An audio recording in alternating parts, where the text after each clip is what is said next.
नमस्ते divine souls, welcome to spiritual Swarnatri. आप सबका स्वागत है इस स्पिरिचुअल चैनल में। मैं स्वर्णा आप सबका स्वागत करती हूँ।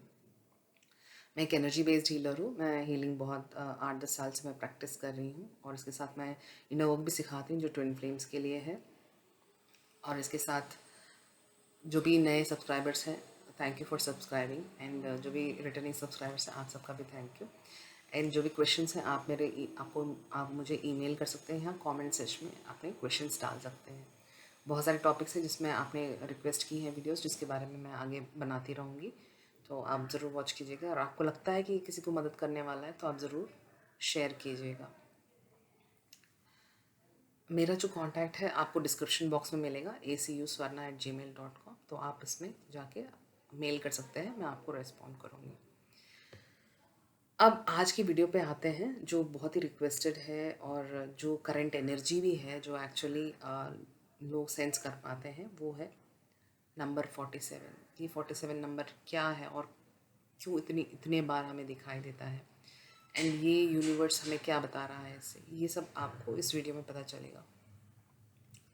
इसको इसको एंड तक देखिएगा ताकि आपको कम्प्लीटली इसके बारे में समझ में आ जाए।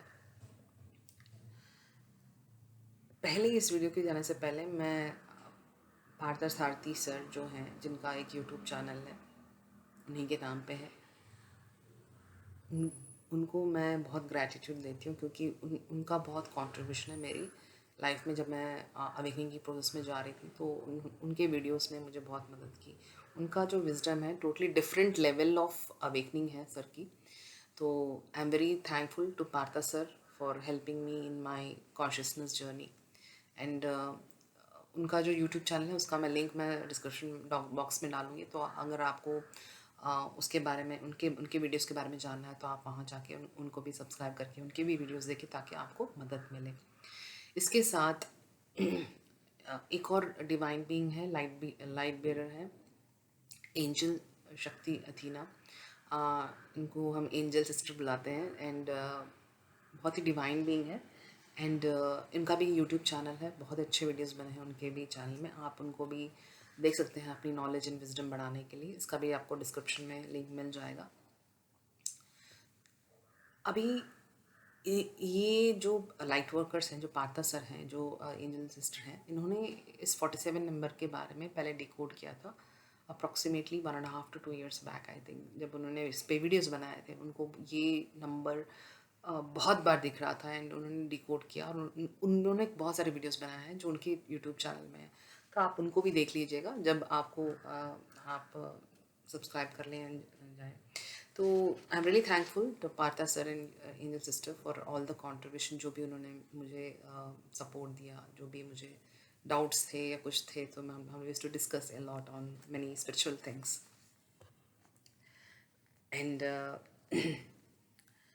तो उनके वीडियोस के बाद ये मेरी अंडरस्टैंडिंग जो इस 47 नंबर पे है, वो मैं इस वीडियो के दौरान मैं शेयर करूँगी आपसे।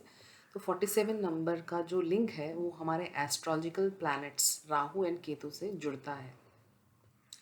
4 जो नंबर है वो राहु का नंबर है और 7 जो नंबर है वो केतु का नंबर है। अभी इन दो प्लैनेट्स की जो कॉन्शियसनेस है वो हमारी कॉन्शियसनेस से बहुत ही क्लोजली जुड़ी हुई है। ये जो एनर्जीज हैं राहु की एंड केतु की, इनका हमसे क्लोज कनेक्शन है, हमारी कॉन्शियसनेस से, हमारी चेतना से बहुत क्लोज कनेक्शन है। इसको मैं और अभी आपसे डिस्कस करूँगी कैसे। लेकिन राहु केतु की स्टोरी के बारे में भी आपको जानना ज़रूरी है। तो जो भी मेरे सब्सक्राइबर्स हैं, मोस्टली वो सब्सक्राइबर्स पार्था सर के भी हैं और एंजल सिस्टर के भी हैं। एंड बहुत सारे एस्ट्रोलॉजर्स हैं, एनर्जी हीलर्स हैं, तो उनको राहु केतु की एनर्जी के बारे में पता होगा। जो भी न्यूमरोलॉजिस्ट हैं, उन सबको उनकी स्टोरी, जो माइथोलॉजिकल स्टोरी है, उनके बारे में पता है। लेकिन मैं शॉर्ट में उनकी एक स्टोरी बताती हूँ ताकि आपकी अंडरस्टैंडिंग जो राहु केतु को लेके है, राहुदेव और केतुदेव को लेके है, वो थोड़ी और बढ़ जाए। इसके बारे में, इस स्टोरी के बारे में आपको गूगल में भी मिल जाएगा, आप गूगल कर सकते हैं ताकि आप इसको और डीपली अंडरस्टैंड करना चाहें या उनके बारे में, उनकी एनर्जीज़ के बारे में और स्टडी करना चाहें तो बहुत ही इंपॉर्टेंट है हमारे स्पिरिचुअल एसेंशन के लिए।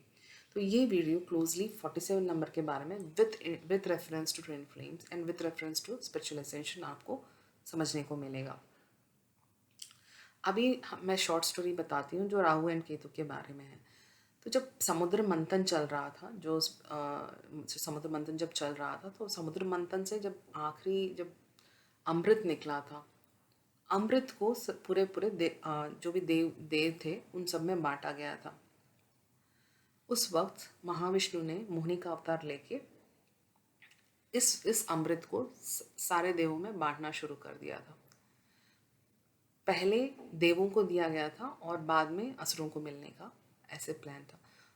जब देवों को जब ये अमृत मिल रहा था मोहिनी के रूप में, जब महाविष्णु हर एक देव को दे रहे थे, तो स्वरभानु नाम के एक एक असुर ने क्या किया, अपना अपना रूप चेंज करके देव की तरह आके वो देवों के ग्रुप में आके बैठ गए।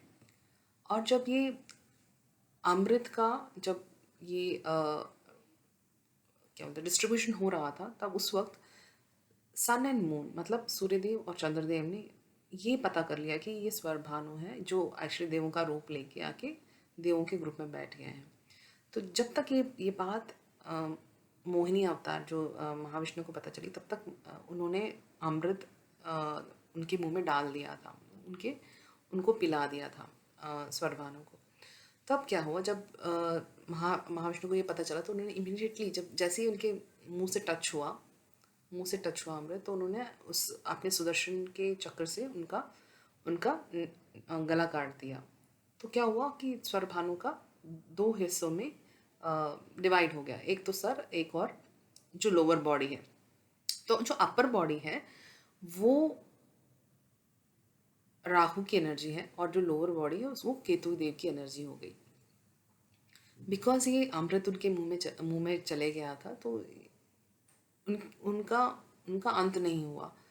तब शिव, ये माइथोलॉजिकल स्टोरी में लिखा है कि तब शिव ने उनको एक ब्लेसिंग दी कि वो शैडो प्लैनेट्स की तरह लोगों के लाइफ में आके उनकी कॉन्शियसनेस में मदद करेंगे, उनके स्पिरिचुअलिटी में उनको मदद करेंगे। तो ये राहु केतु की स्टोरी हो गई जहाँ पर उनको ब्लेसिंग मिली। इसीलिए हमारे एस्ट्रोलॉजिकल रीडिंग्स में भी राहु केतु का बहुत ही इम्पोर्टेंस है, क्योंकि वो बहुत हमें हमारे स्पिरिचुअल एसेंशन में, हमारी ग्रोथ में हमें मदद करते हैं। ठीक है, उन दोनों एनर्जीज का, राहु देव की एनर्जी और केतु देव की एनर्जी सेम है। इंटरनल एसेंस इज सेम, जो अंदर की जो एसेंस है, एनर्जी का ट्रेड जो है सेम है। दोनों ही असुर हैं, लेकिन उनको जो काम मिला है बहुत ही डिफरेंट लेवल का मिला है, उनके ट्रेड्स थोड़े अलग हैं। मैं उनको डिस्कस करूँगी आपसे, एंड ये बहुत इंपॉर्टेंट है हमारे ट्विन फ्लेम्स को समझने के लिए, ताकि हम अपनी एसेंशन की तरफ चल पाएँ। तो ये बहुत इंपॉर्टेंट चीज़ है जो मैं अभी डिस्कस करने वाली हूँ।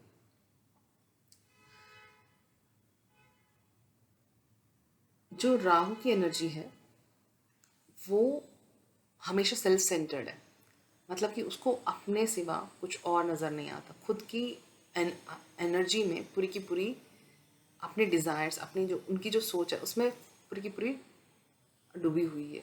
वो राहुदेव की एनर्जी है, and it is very happy, मतलब वो चीज़ों को अपने अपने अपने लिए, अपने बेनिफिट के लिए क्रिएट करना, एंजॉय करना, ये बहुत पसंद करती है।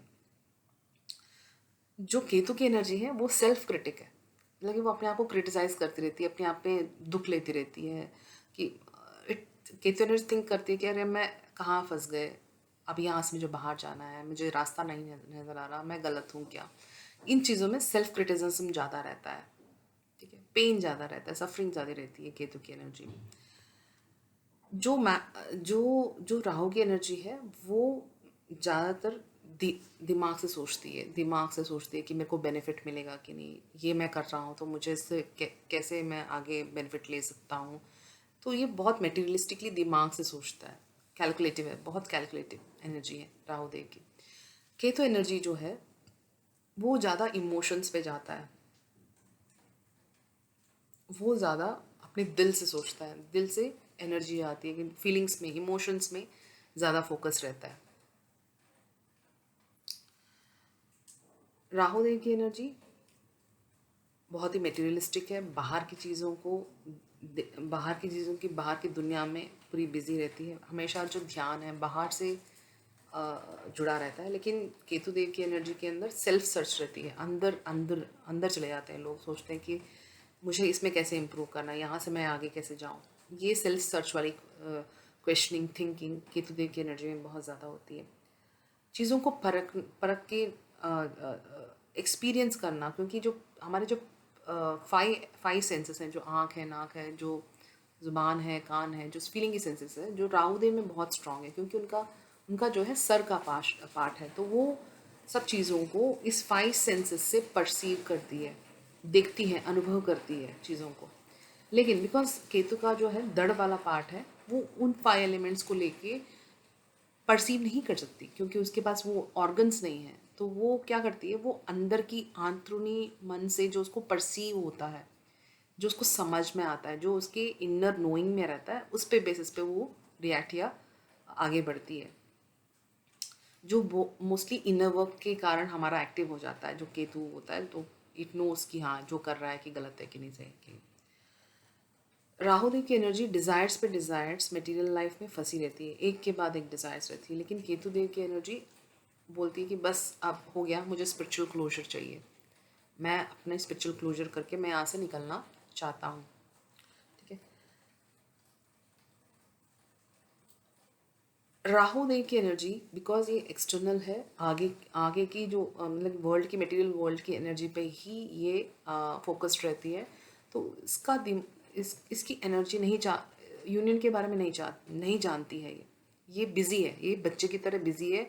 चीज़ों को एक खिलौना खेल लिया, फिर दूसरा खिलौना मिल गया इसको, दूसरा खेल लिया, तीसरा मिल गया, तो एक के बाद उसके प्लेजर्स तो बढ़ते ही जाएंगे। लेकिन उसको उसको वो समझ नहीं है कि ये सेटिस्फैक्शन क्यों नहीं आ रही। जैसे कि अभी एक चीज़ से हमने एक्सपीरियंस कर लिया, तो उसका हमने सार जान लिया, ये नहीं होता है राहु देव की एनर्जी में। ये बार बार उसको एक्सपीरियंस करना चाहती है डिफरेंट डिफरेंट फॉर्म्स में, एंड ये उसमें बिजी रहती है। लेकिन केतु की एनर्जी ने उसको अनुभव कर लिया, उसको पता है कि वो अगर जब राहु देव से यूनियन हो जाता है केतु देव का, तो ऑटोमेटिकली सेटिस्फैक्शन आ जाएगी, क्योंकि वो उसी का अंश है, उसी का पार्ट है।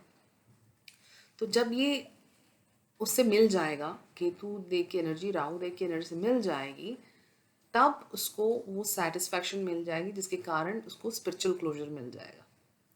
जो वो ढूंढ रही है वो उसको मिल जाएगा। एंड वो ऑलरेडी इतने इतने एक्सपीरियंस से होके गुजरी है, जो इमोशन से, इनर नोइंग से उसने जान लिया है कि अब वो इट इज़ फाइंडिंग दैट अभी ये इतना काफ़ी है मेरी लाइफ के लिए, and then now I want to go for spiritual closure and spiritual ascension.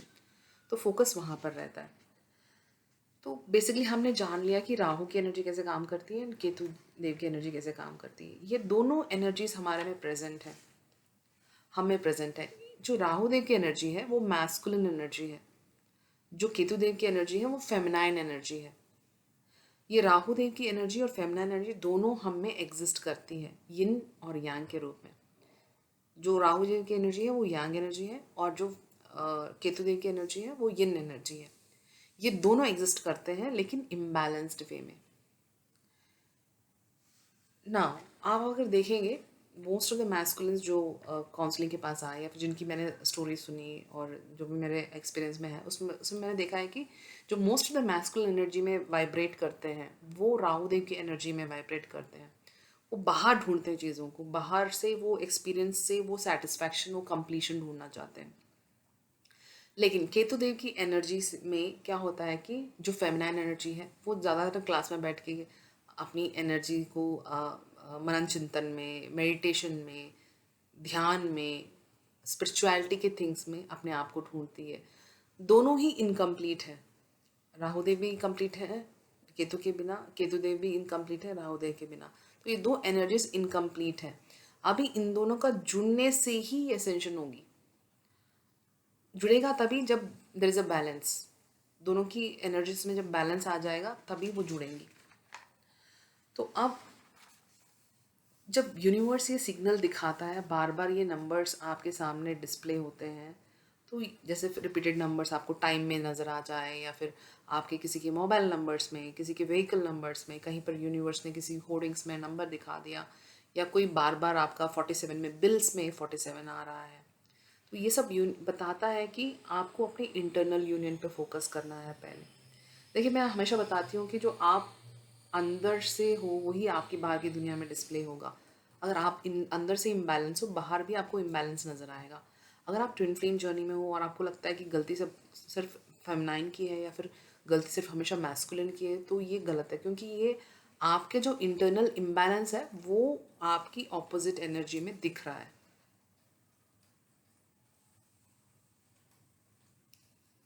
तो आपको ये फोकस करना है अपने आप में कि आप अपने इंटरनल यिन एंड यांग को, अपनी राहु देव की एनर्जी और केतु देव की एनर्जी को कैसे बैलेंस में लेके आए। क्या आपको लगता है कि राहु देव की एनर्जी और केतु देव की एनर्जी दोनों अलग हैं? नहीं, वो एक ही कॉन्शियसनेस से बने हुए हैं, एक ही एनर्जी के बने हुए हैं, वो स्प्लिट हो गए। सिमिलरली ट्विन फ्लेम का जो कॉन्सेप्ट है, जब वो उसने धरती पे रीइंकारनेशन की, जब वो वापस आए तो वो स्प्लिट हो गए थे। जो मैंने अपने प्रीवियस वीडियोस में भी बताया है कि एक ही एनर्जी का स्प्लिट होना, एक बहुत सारी मैस्कुलिन एनर्जी में चली गई, एक बहुत सारी फेमिनाइन एनर्जी में चली गई। अब वो दोनों इनकम्प्लीट हैं एक दूसरे के बिना। अब उनको पहले अपने में बैलेंस करना है, तभी वो एक दूसरे को रिकग्नाइज कर पाएंगे। अगर उन्होंने अपने आप को बैलेंस कर लिया, जो जो सीक्रेट है, जो की है इस जर्नी का, अगर अपने आप को उस बैलेंस में आप लेके आ गए all the time for a longer time, अगर आपने ये कर लिया, तो आप रिकग्नाइज करेंगे कि आपका जो जो काउंटर पार्ट है, जो सेल्फ है, वो कौन है, क्या है। ठीक है, एंड दोनों को रिकग्नाइज करना पड़ेगा। तब क्या होता है कि आप दोनों बैलेंस स्टेट में आते हैं, तब आप दोनों जुड़ते हैं, ताकि आपका स्पिरिचुअल क्लोजर हो पाए और आप स्पिरिचुअलिटी की तरफ आगे बढ़ पाएँ, और या स्पिरिचुअल एसेंशन या लाइफ आफ्टर लाइफ जो भी आप चूज़ करते हैं उसमें आगे बढ़ पाएँ। जब तक ये बैलेंस नहीं रहेगा, कोई भी मेटेरियलिस्टिक हो जाएगा, कोई भी ज़्यादा स्पिरिचुअलिटी में या अपने सेल्फ क्रिटिसिज्म में चले जाएगा, तो प्रॉब्लम है। दोनों में बैलेंस होना बहुत ज़रूरी है, और ये जानना ज़रूरी है कि दोनों एक ही हैं। ये रियलाइजेशन इनको एक्सेप्ट करनी पड़ेगी। ये अगर जब टू मच ऑफ आउटसाइड है या फिर to much of inside thoughts है, तो ये रियलाइजेशन नहीं आएगी। तो देयर इज़ अ की बैलेंस रखना ज़रूरी है, एक ही न्यूट्रल पाथ में चलना ज़रूरी है दोनों को। ना ना ही too much of Rahu energy अच्छी है, ना too much of Ketu energy अच्छी है। दोनों को बैलेंस चल के चलना है। ओके, तो ये जो 47 नंबर है, ये बता रहा है कि आप अपने इनर वर्क पे ध्यान दीजिए और अपने मैस्कुलिन फेमिनाइन पार्ट्स को बैलेंस कीजिए, ताकि आप आगे अपने यूनियन की तरफ बढ़ सकें। और ये जो स्टोरी जो बताई राव की थी, ये ट्रूथ है, और ये ऑलरेडी गूगल में आपको अवेलेबल मिल जाएगी, आप इसको देख सकते हैं। और आई थिंक दैट्स इट। कुछ पॉइंट्स बचे नहीं है, क्योंकि इसमें थोड़ा एक्सप्लेनेशन ज़्यादा था, तो होपफुली आपको समझ में आया ये इसका कोर क्या है। और आपने देखा होगा, अब ये एक और चीज़ आप देख सकते हैं कि आपके काउंटर पार्ट में जिनको भी आप सोचते हैं कि वो ट्विन फ्लेम है, उनको आप आइडेंटिफाई कर सकते हैं कि किस एनर्जी में वो वाइब्रेट करना है, आप किस एनर्जी में वाइब्रेट कर रहे हैं। ठीक है, उसके बाद आप वहाँ से स्टार्टिंग पॉइंट से अपने इनर वर्क पे काम कर सकते हैं कि आपको कौन सा एनर्जी को न्यूट्रलाइज करना है, कौन सी एनर्जी को बैलेंस करना है। ठीक है, hopefully this video was useful, आपके लिए ये वीडियो यूज़फुल था। आप आपके कुछ डाउट्स हैं तो आप मुझे कमेंट सेक्शन में आप ये इन्फॉर्मेशन डाल सकते हैं। ऑल्सो आप मेरे बाकी के वीडियोस भी देखें। जिन्होंने बाकी के वीडियोस नहीं देखे, मैं रिक्वेस्ट करती हूँ कि आप एक वीडियो देख के आप डायरेक्टली ईमेल ना करें, क्योंकि बहुत सारे टॉपिक्स मैंने कवर किए हैं, मोर देन 200 वीडियोस मैंने बनाए हुए हैं। एंड अगर आप सारा कुछ देख लेते हैं तो आपकी अंडरस्टैंडिंग डिफरेंट लेवल पे चली जाती है। और मैंने बहुत सारे अफर्मेशंस दी हैं, मेरे थोड़े मेडिटेशंस हैं, गाइडेड मेडिटेशंस हैं, मून मेडिटेशंस हैं जो मैंने शेयर किए हुए हैं। तो आप उन सब चीज़ों को भी प्रैक्टिस कीजिए, आपको ज़रूर मदद मिलेगी, and it is going to change your consciousness. आपकी खुद की आत्मा का जो थिंकिंग लेवल है वो चेंज होगा। जिसका भी LBA 3 से लेस होता है, वो बहुत सारा राहु एनर्जी में वाइब्रेट करता है। जिसका भी लाइट बॉडी एक्टिवेशंस, जिसको मैं LBA कहती हूँ, जिनका 3 से ज़्यादा है, वो केतु की एनर्जी को परसीव कर सकते हैं। ठीक है, एंड ऐसा भी है कि एक लेवल स्टेज के बाद आपको समझ में आ जाएगा कि ये दोनों एनर्जी फ्लिप होके आपके अंदर काम करती हैं। कभी राहु की एनर्जी ज़्यादा हो जाएगी, कभी केतु जी की एनर्जी ज़्यादा हो जाएगी। तो ये फ्लिप करते हुए आपकी कॉन्शियसनेस से प्ले करती रहती है। लेकिन जब भी आप इन्हें वो करेंगे, आप अपनी अवेयरनेस और कॉन्शियसनेस, स्पिरिचुअल कॉन्शियसनेस में रहेंगे, तो ऑटोमेटिकली आपको पता चल जाएगा और आप आगे स्पिरिचुअलिटी में बढ़ सकते हैं। जो कुछ भी है, जो भी आपको प्रॉब्लम लग रहा है, वो सब सॉल्व होते आएगा। ठीक है, होपफुली ये वीडियो पसंद आया। अगर पसंद आया तो like share and subscribe. Thank you so much.